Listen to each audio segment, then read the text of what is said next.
What truly defines a player's destiny on the World Cup stage? Is it flawless technique, or maybe endless stamina? Well, welcome to The Explainer. Today, we're diving into something truly fascinating. We are analyzing the brilliant young minds and bodies that are pushing the absolute limits of physics and neurology in the beautiful game. We're talking about the breakout Wonderkids of the 2026 World Cup. But to really understand how these incredible players are completely redefining the sport, we have to start by answering that mysterious question. What actually makes a legend on the grandest stage of them all? Okay, let's dive into this. 35.4 kilometers per hour. Now, for the longest time, if a sports scientist or a scout saw a player hitting that exact speed, they'd tell you, without a doubt, that they had found the absolute peak of human athletic performance. I mean, that number represented a breakaway forward just leaving defenders in the dust.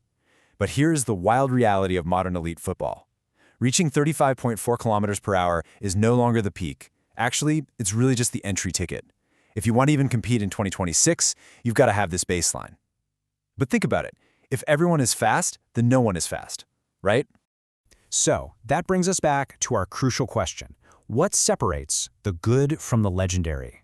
For generations, we've just kind of assumed that destiny is defined by either flawless balletic technique or just having endless lung-busting stamina. But we need to challenge those assumptions right now. While technique and stamina are obviously absolutely crucial, they aren't the ultimate defining factors anymore.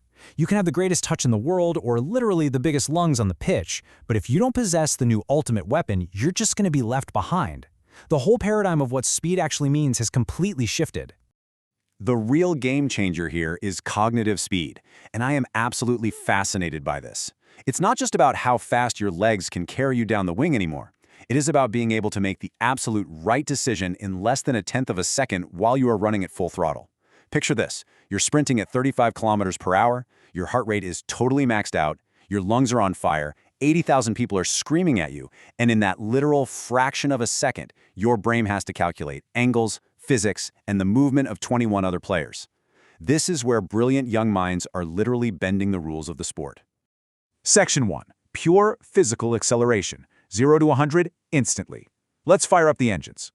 To really understand the mind, we first have to appreciate the pure kinetic energy that fans crave. Let's look at the raw physical traits of these 2026 acceleration prodigies. First up, you have Brazil's Endrick. His speed comes from sheer, terrifying muscle power, combined with this incredibly low center of gravity.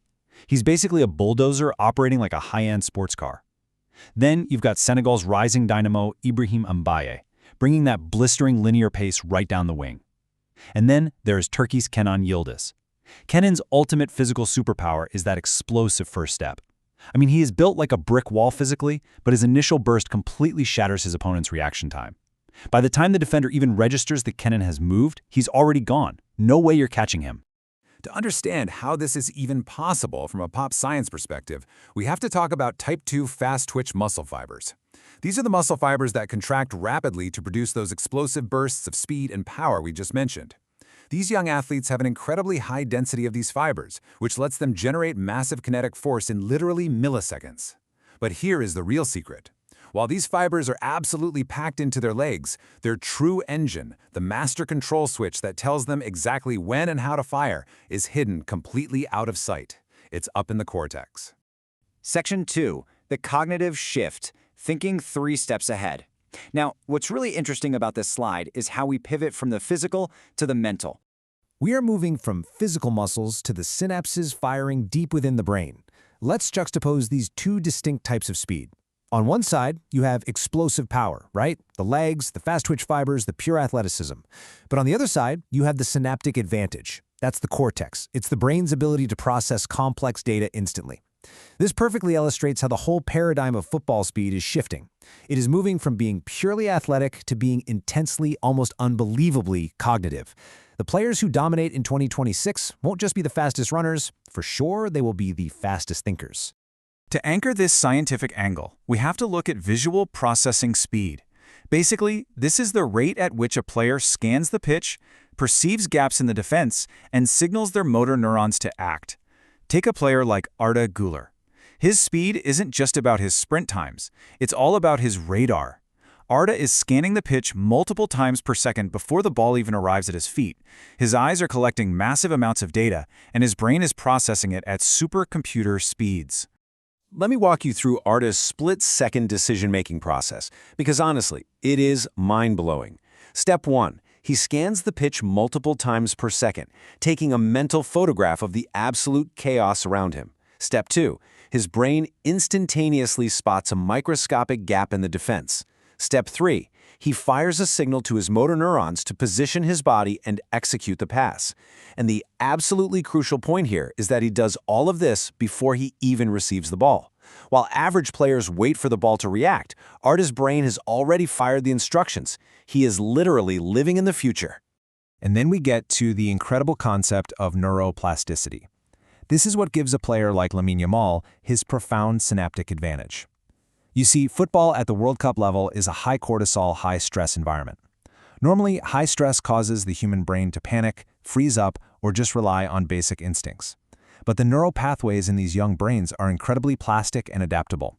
Instead of freezing, neuroplasticity allows a teenager like Yamal to perceive absolute chaos, like massive defenders rushing him and fans screaming, as perfect manageable order. His brain filters out the noise effortlessly. Because of this supreme visual processing and neuroplasticity, the game literally moves slower for them. It is almost like watching a movie in slow motion. While the rest of the players on the pitch are frantically rushing, just reacting to the blur of the game, these cognitive masterminds experience time entirely differently.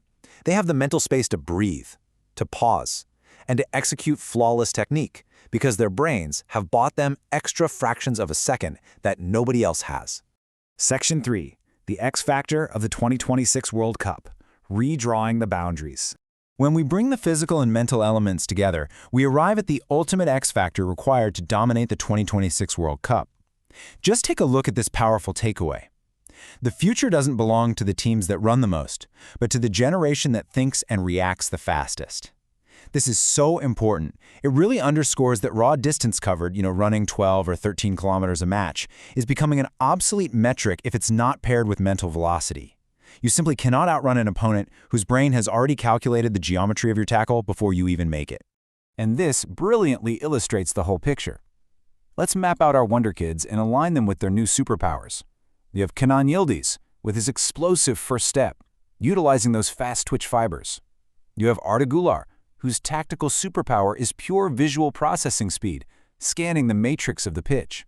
You have Lamine Yamal, operating with high cortisol clarity thanks to his neuroplasticity. And you have Ibrahim Mbaye, providing that terrifying, blistering linear pace. Each of them represents a perfect alignment of specific biological and tactical traits. To summarize, redrawing the boundaries of speed in modern football really comes down to three things. First, elite eye-muscle coordination. That's the physical hardware matching the software. Second, unprecedented neural processing speed, the ability to think in mere milliseconds. And third, the alignment of these cognitive gifts with raw, explosive athletic talent. When you combine all of this, you get one of the most exciting, scientifically fascinating generations in football history. This new scientific lens completely changes how we should watch the game. The next time you see a winger sprint down the sideline, or a midfielder thread an impossible pass, remember that the true battle isn't happening in their legs, it's happening in their neural pathways. So I leave you with this question to think about. As we look towards 2026, which of these incredible Wonderkids do you think will ultimately redefine speed? Keep that in mind next time you tune into a match.